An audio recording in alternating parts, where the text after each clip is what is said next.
వివేకానంద సాహిత్యం నిద్రపోతున్న జాతిని మేల్కొల్పే సత్తా కలిగి ఉందని మాజీ ఉపరాష్ట్రపతి వెంకయ్య నాయుడు అన్నారు. విజయవాడలో రామకృష్ణ మిషన్ ఆధ్వర్యంలో Vivekananda centre for human excellence కొత్త పుస్తక విక్రయశాలను ఆయన ప్రారంభించారు. రామకృష్ణుల బోధనలు, స్వామి వివేకానంద ఆచరణాత్మక సిద్ధాంతాలు జాతి పునర్నిర్మాణానికి దోహదపడుతున్నాయని చెప్పారు. చిరిగిన చొక్కాయినా కొనుక్కో, కానీ ఒక మంచి పుస్తకం కొనుక్కోవాలి. మంచిని బోధించి, మంచిని ప్రబోధించి, మంచి వైపు మనల్ని నడిపించి, సద్బుద్ధిని, సదాచారాన్ని, సద్వివేకాన్ని, సన్మార్గాన్ని బోధించే పుస్తకాలు చాలా అవసరం. ఇవాళ ముఖ్యంగా రామకృష్ణ మఠంలో అందుబాటులో ఉండే ఎన్నో మంచి పుస్తకాలు సమాజంపై సానుకూల ప్రభావాన్ని చూపుతూ ఉన్నాయి.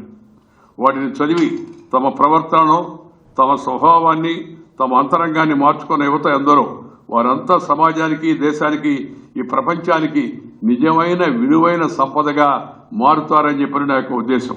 దాంతోపాటు ఇవాళ వివేకానంద సాహిత్యం నిద్రపోతున్న జాతిని మేలుకొల్పే శక్తిని, చెలించే మనసును నిలబెట్టే సత్తాను కలిగి ఉంటుంది.